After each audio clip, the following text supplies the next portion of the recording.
What's up, everybody, and welcome to another episode of The Warriors Way with your boy, Alan Styles. That's right, the only Warriors post-game show for the fans by a fan. We are live right now to discuss the Warriors getting back to their winning ways against the Timberwolves.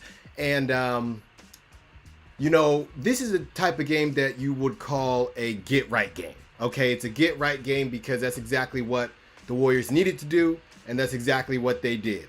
They got right, and they got right in a hurry. And who better than to do it against than the worst team in the conference, almost the worst team in the league.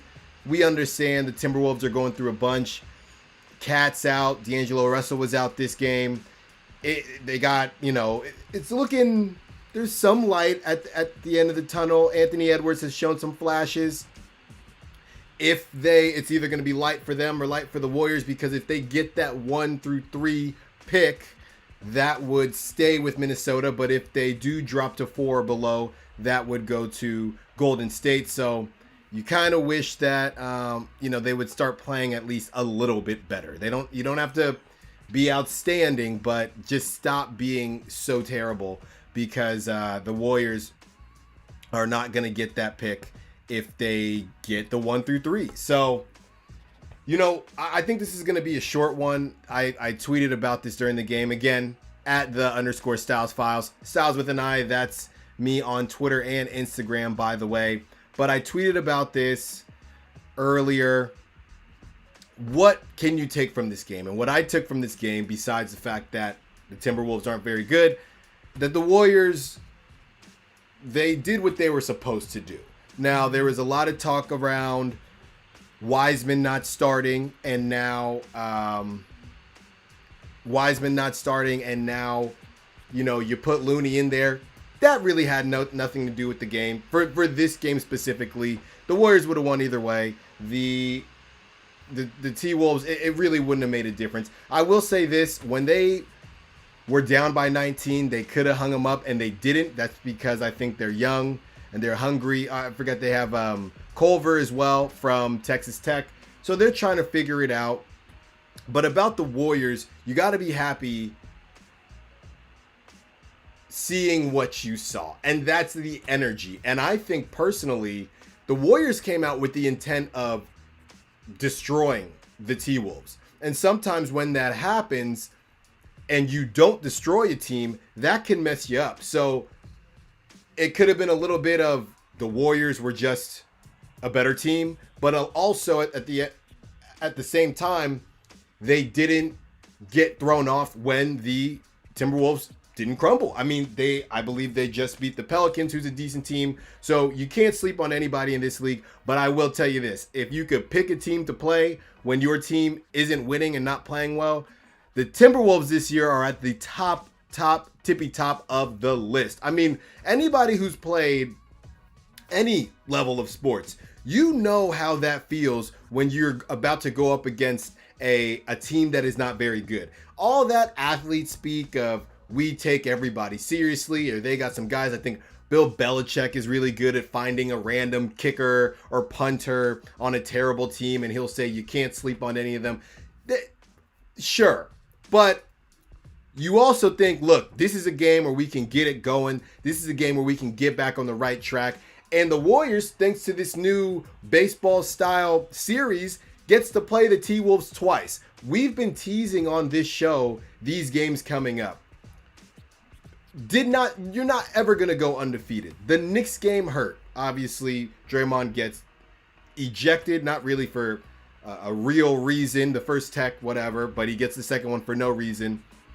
And then you just get smacked against the Jazz. And honestly, these are the types of things that happened when the Warriors were really good. You're going to lose in Utah. There's going to be a throwaway game in Utah or Denver. No disrespect to anybody from Utah or Denver. I know they're not the same. I know Denver is probably much cooler. But when I think of those two as far as basketball teams, I think of those are two places that you can go at any point in time, no matter how good you are, and get smacked. That's just what happened. That's just what can happen sometimes. So you see that coming, and now you think to yourself, okay, these games against the Timberwolves, nothing is technically a must win, But again, the same way we've been talking about this throughout the course of the year, the more you win against these teams, the more leeway you have against the tougher teams. So if you're going to drop a game to the Jazz, which we understand that happens, that's fine, but you got to come out and take care of business against the Timberwolves both times. You got to win the next game as well. And me personally, I was actually glad that the Timberwolves did hang around, because it does a couple of things. The first thing it does is it allows the Warriors to take them seriously. If the Warriors came out hot, raring to go, we're getting off this 2-game losing streak, we're doing it right now, and the Timberwolves just said, you know what, here, take it. It seemed like that for a bit when the Warriors were up by almost 20, 19, but sloppy play, turnovers, the Timberwolves not quitting. Next thing you know, you got a ball game, and the Warriors had to power through and keep their foot on the gas to get this done. So what that tells me, or what I think that does for them, is one, you take the T-Wolves seriously. I think I already said that. And two, you're going into this second game, you know you're going to want to play well again, and that will roll you right into the next game against the Suns, the new look Suns, with CP3, Devin Booker, DeAndre Ayton. And I don't know if this is how it works, you know, and especially because they haven't been used to doing these series before. But you know, when it's really cold and you're not from a place that it gets really cold. You're from California, just like us. And you go hang out back east, but you go back east for a long time, and your tolerance changes. Same with if you used to drink a lot, now you don't drink. You know, weed's legal now. If you smoke a lot and then you stop and then you smoke again, it hits you a lot harder because your tolerance has gone down. So I'm wondering if in these series, something we haven't seen before, you just played the Timberwolves twice. Luckily, like I said, I think they're going to play them tough both games. But you play the Timberwolves twice, who aren't really good. Now you have to go and play one of the most prolific scorers in the game in Devin Booker, one of the point guard, Chris Paul, and another upstart center, DeAndre Ayton. And I'm wondering, and I'm hoping that it doesn't affect the Warriors in any way, but you got to think, hey, we have to realize this stuff is going to be a lot faster. I don't want to call it a scrimmage, but because that's disrespectful to the Timberwolves, but it's not far off from a scrimmage. I'm going to just keep it one. So you have to be able to realize what is going on right now is not necessarily what you're going to face. And then again, the same thing happens because you play the Suns and then you play the Pistons right after that. And then I believe they have the Mavericks twice, or there might be a game in between there. So there's going to be a lot of this and that, good team, bad team, good team, bad team, which I think keeps the Warriors on their toes. You just have to take advantage of these moments and continue to make it count. So real quick, forgot to say this at the top, but you already know what it is. Call into the show, 925-876-5730, if you want your voice to be heard. Tell us how you're feeling about Dub Nation after this glorious win. Every win is glorious when you are a middle-of-the-pack team, and at the end of the day, that's what the Warriors are, a middle-of-the-pack team. So we're not to the point. I might joke about the T-Wolves, but we are in no position to take any wins for granted in any way. We have to take everything as we get it. So the Warriors did what they needed to do. We understand the T-Wolves are not very good, but you still have to take care of it, or any team can creep up on you. But it would be really hard for you lose to the Timberwolves without D'Angelo Russell. With Ricky Rubio is the main guy there. Ricky Rubio got the green light. That's how you know this team is in a bad spot. He's taking fadeaway mid-ranges. That's not really what you want to see from Ricky, but there's no choice. So we understand all that, but the Warriors have to continue to play through it. When you try to get out to that hot start, I feel like lately they've been trying to win the game in the first quarter, second quarter. If you can sustain it, which they've been able to do, then you're all goody. But if you're not able to sustain it, that can be a problem because a lot of these teams are going to punch back. It doesn't matter who they are. But text line's open, 925-876-5730. Call line is open. If you want to hop in the chat, ask your question there. That's all good too. And I'm on Twitter at @the_Styles Files, Styles with an I. So my star of the game, it could have been a couple people, but honestly, and that is typically the case when the Warriors win. I mean, you need multiple players to do well in order for it to happen. So the default is always going to be Steph because Steph is the best player on the team. He's a top 3 to top 5 player in the game. So most of the time, if that team's going to win, Steph could be your default star of the game. So I really should change this to say star of the game besides Steph when they win, because I don't know who else is going to win unless Steph just takes a day off and doesn't play and the Warriors win. That's how important he is to this team right now in each and every way. Draymond's pretty close as well, but we understand he does it in different ways. So I went with Andrew Wiggins. It's been such a comeback story. If you've listened to this show before, or really any of the platforms that I put out content on, I talk about how Wiggins kind of gets treated as a, he gets treated as a meme and people make fun of him and people say he's a bust when there's levels to being a bust. I don't think he's at super bust level, to be completely honest. He's not a stud, but go through each year of the draft. You miss all the time. I mean, there's different levels to everything. And to see him finally doing well in a position where he feels comfortable, he feels appreciated, and I feel, in a way, honored to be able to feel those things because I believe you were in Cleveland. Oh, we got our first chat. Is Wiggins going to make a run for Defensive Player of the Year? He could. I don't know that on ball wise. He does so much. Well, and it's hard to say that, but I feel like because he ranks really high, they were saying, as far as small forward or blocks that did not come from a center. So he ranks really high in that regard. So that does bode well for him. I think it might be tough because the Warriors are really good at, you're not going to see him in those situations guarding anybody really other than the best player, and it's him and Oubre. Oubre might actually hurt his cases. It's funny when you see two offensive players, or what we dealt with KD, Steph, and to a lesser degree Clay.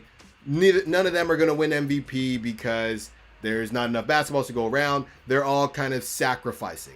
The same thing with the Nets and the Lakers with AD and LeBron.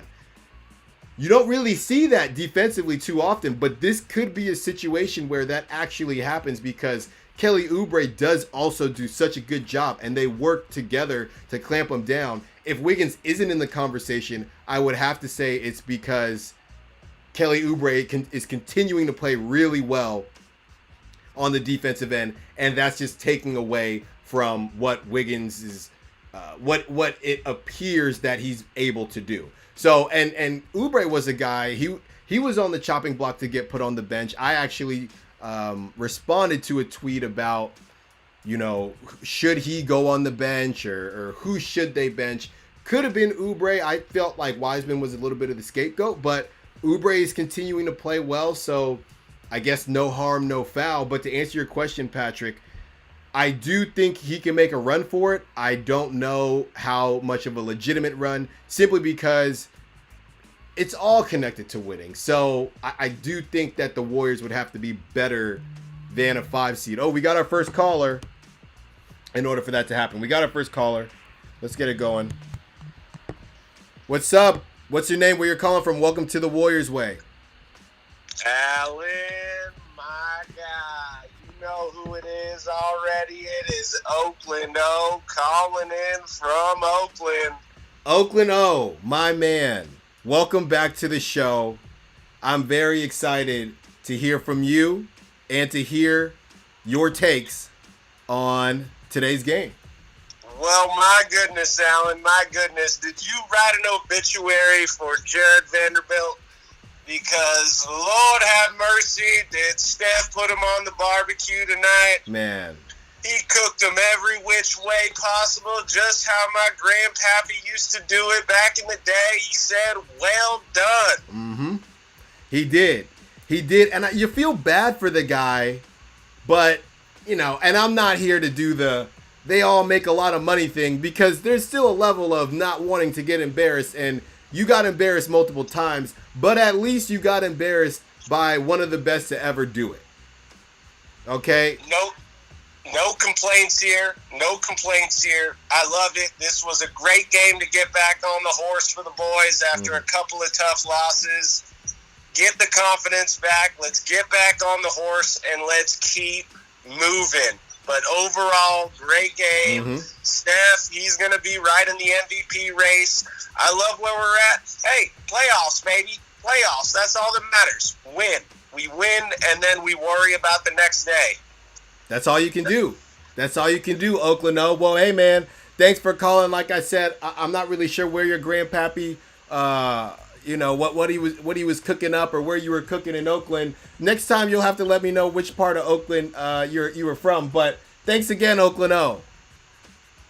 Alan, you take care now. I'll be calling in real soon. All righty.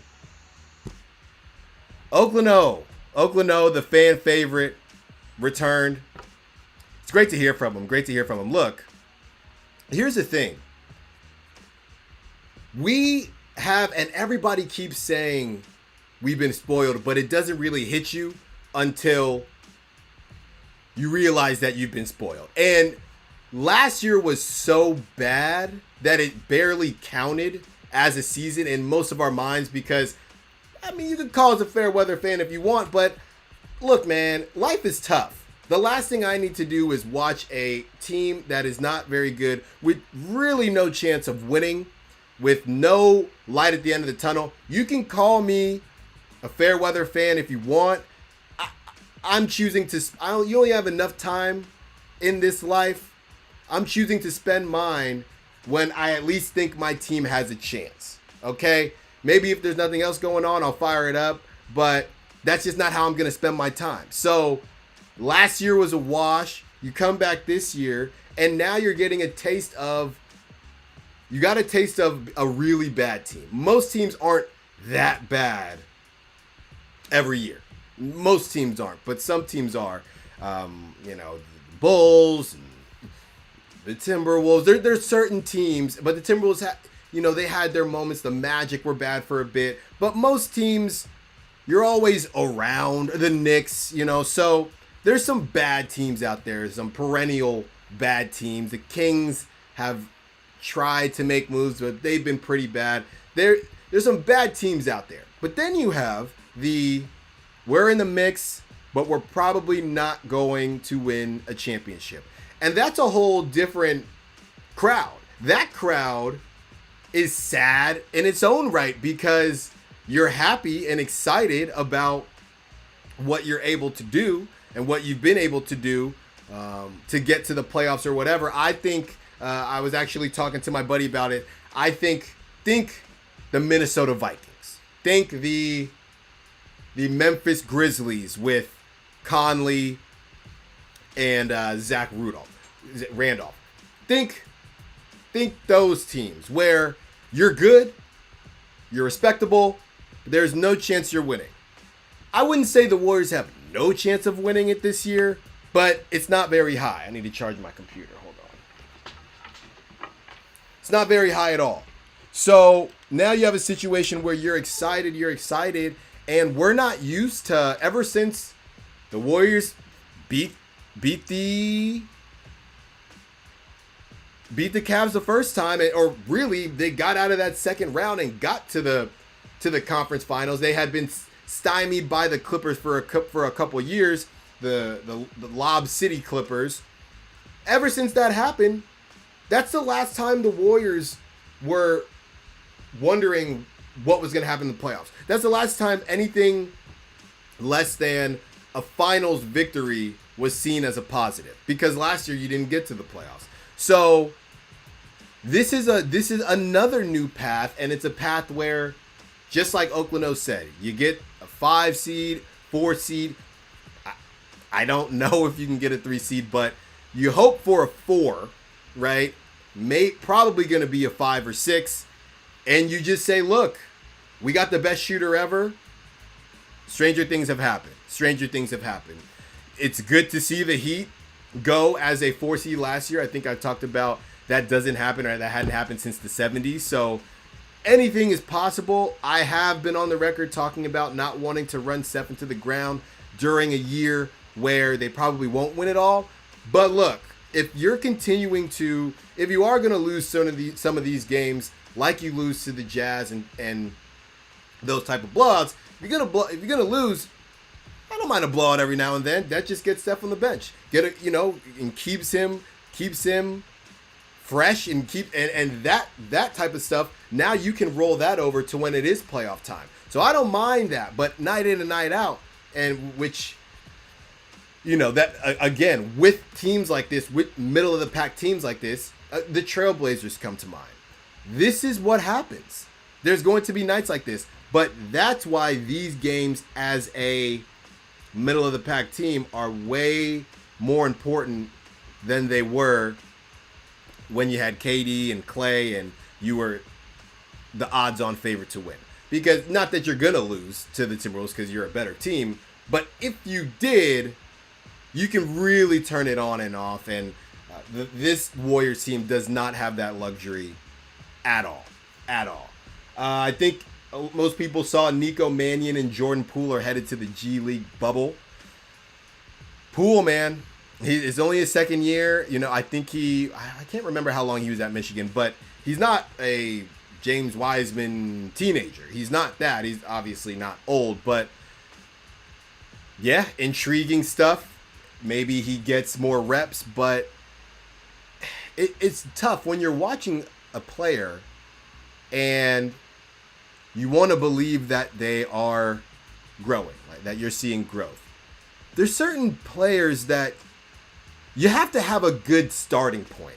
And I don't know that. I think the reason that I'm worried about Jordan Poole is not because he's been in this game so long and he doesn't have time, and he's had so many opportunities. He had last year, and he was a rookie on a bad team.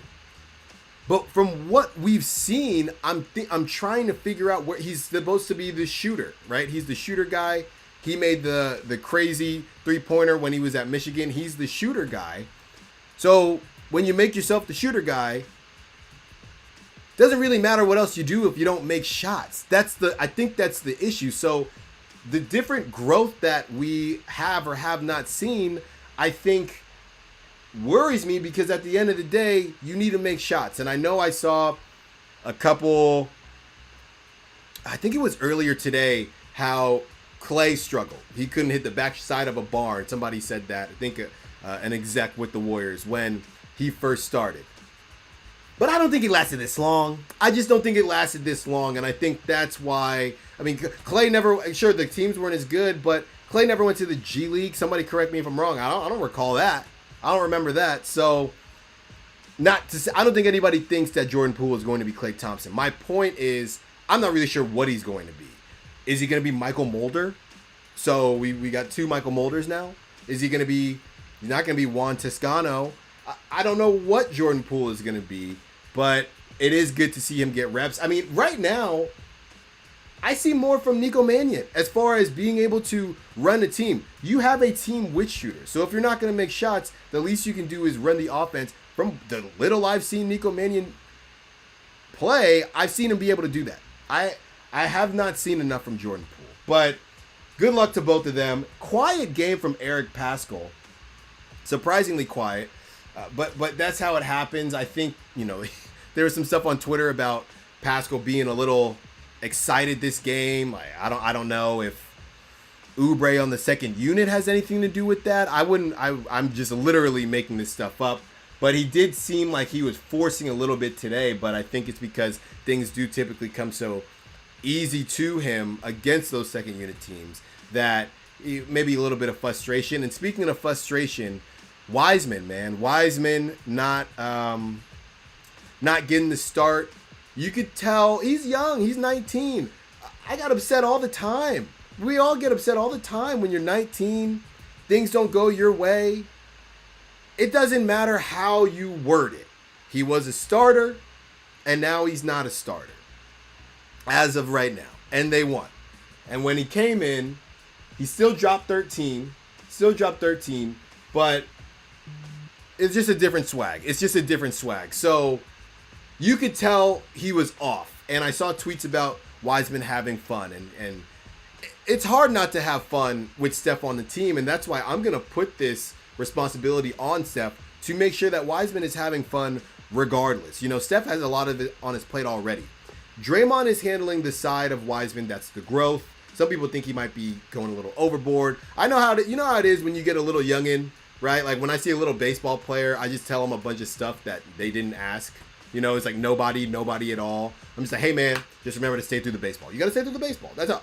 Nobody told me to tell them anything, but I just feel like I need to tell them because, or I want to. And that's what I feel like is happening with Draymond. I think Wiseman is soaking in everything, and I think the education is great for Wiseman's learning curve and his ability to continue to progress this season. But I do think Draymond is in love with the idea of being a mentor and being able to teach someone. And he I don't think dial it back is the word, but maybe just let him rock a little bit. Just let him rock. You don't have to talk to him about every other thing because as we know, as we get older, that kid that I was talking to about saying through the baseball, he might listen to that.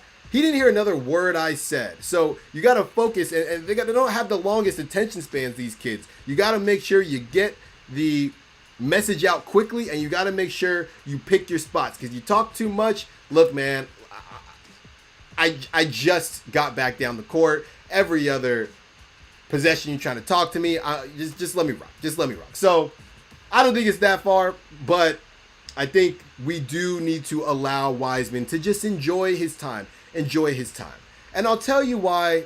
Again, 925-876-5730. Hit up the chat. Kayla Cook is loving Oakland O. Here we go, Hubie. Also, don't get kicked out of a game when you're coaching him. That's a good call. Now Wiseman is so mild-mannered that I don't ever see him going down the path of Draymond Green. He just doesn't have that in him. Now, Pascal, I could see him getting a little spicy, but Wiseman, I don't think will have that issue. It is a bad look. I do think that, and that's the thing. The same way, now, what Draymond was saying to Kevin Durant was completely different, but they both, a lot of cuss words. We know how Draymond gets down.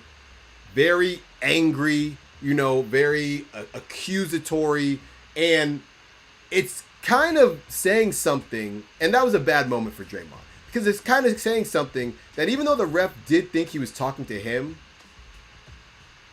the volatility that was going on was enough to pretty much scare the ref into giving Draymond a tech. So you think about that, and you think about a ref who, refs are, hey man, all refs are different. We don't necessarily need to hate on the refs. But now you do that to a 19-year-old who, he says all the right things after the game. Draymond's just trying to teach me. Draymond's just trying to make me better.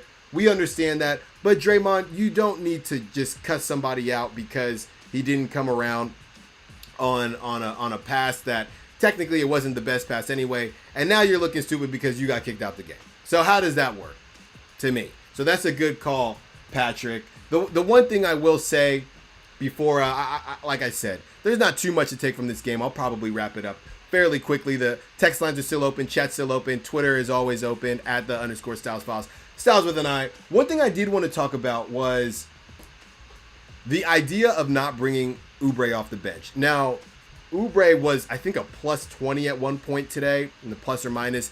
He could have got star of the game, but, Wiggins, just seeing that smile at the end, it just made you feel good for the guy. And again, he's young too. So it's you give up on these guys so quickly because there are these flash, lightning in a bottle type players. Not everybody is like that. There's more that aren't like that than there are. If everybody was a star, then nobody would be a star. So that's just the bottom line. But when it comes to Oubre and people not wanting to start him or thinking that it could mess up the way he plays or how he's going, I'm very confused because the last time I checked, Kelly Oubre is a very, very expensive rental.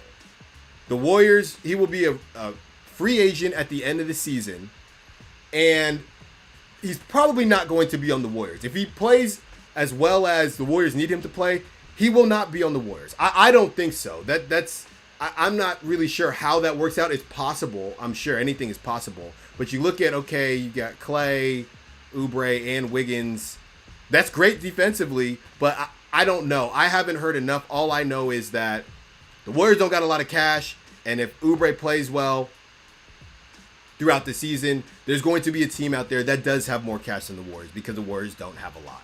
So if I were a betting man, I would probably bet that Oubre won't be on the Warriors next year. So what does that say?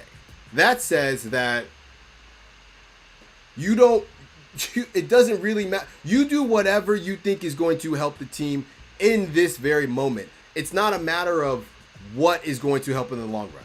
Versus James Wiseman, impressionable 19-year-old. Now look, a lot of the draft picks aren't starting. I don't believe Anthony Edwards is starting, and that team is trash. LaMelo Ball probably should be starting.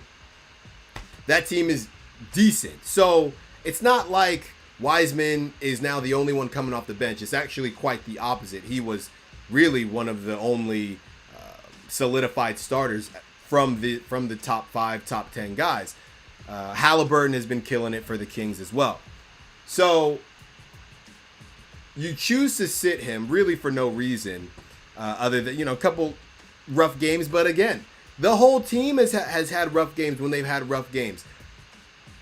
Wiggins has been Mr. Consistent. Steph is Steph. Draymond has had some bad games, but you're clearly not going to sit Draymond. So it comes down to Oubre and Wiseman. So you decide to sit Wiseman because, honestly, it's an easier question to answer. He's a rookie, kind of a scapegoat in the way, and it does help. I'm not saying Looney is an upgrade in certain aspects and a downgrade in other aspects. One of the aspects he is an upgrade is his knowledge of the game. He's been around. He's been on this team. He knows Steph. He knows Draymond, what they like to do. So that was the easier answer. But if it ever comes down to it, why are you worried about bringing Oubre off the bench or what that could mess up? Oubre is here for this year, and that's all we know. That's all we know. And technically, hopefully it doesn't come to this, but if things were to go awry with Golden State, Oubre would have decent trade value. So you want to do what's best for the team, and you want to do what's going to be best. So now my question is that part of it?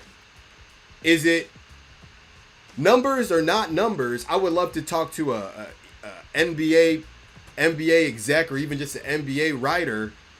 When it's trade time, the numbers are the numbers, but is there something to be said about, well, this guy can't even start for you? And like I said, if things go awry, and that's why you would be trading Kelly Oubre anyway, now things have gone awry, so now you're not even starting on a decent team or on a good team. Maybe they're floating around the 8th seed. So I don't know if that's part of it. It could be, it could not. All I know is the idea of sitting your future. I think we could say that we would want Wiseman to be the future franchise player if the Warriors get a stud next year. If Minnesota can start winning some games, you never know. But Wiseman is going to be one of the cornerstones once the OGs are gone. I know it's just 1 year and he's not going to remember this by the time those guys are gone. But at the same time, to me, it struck me as like almost a Tua Fitzpatrick thing. If you're going to sit him, then just sit him. But don't do this, oh, we're going to sit him this game, do this game. Because clearly, look, He's a kid. These guys are impressionable. Clearly, it affected him in a way today. He still got his 13. He still got his 4 boards. But the flow is different. So if you're going to be committed to Looney, that's fine. But I don't think there should be a lot of tinkering and toying around because these guys need to get into a flow. So I don't necessarily mind if you do want to go with Wiseman on the bench. But at the same time, come next year, Wiseman's going to be your starting center. He's going to be your starting center. So wouldn't you want him to get as many reps as possible? Again, in a year where anything is possible, but there aren't championship expectations.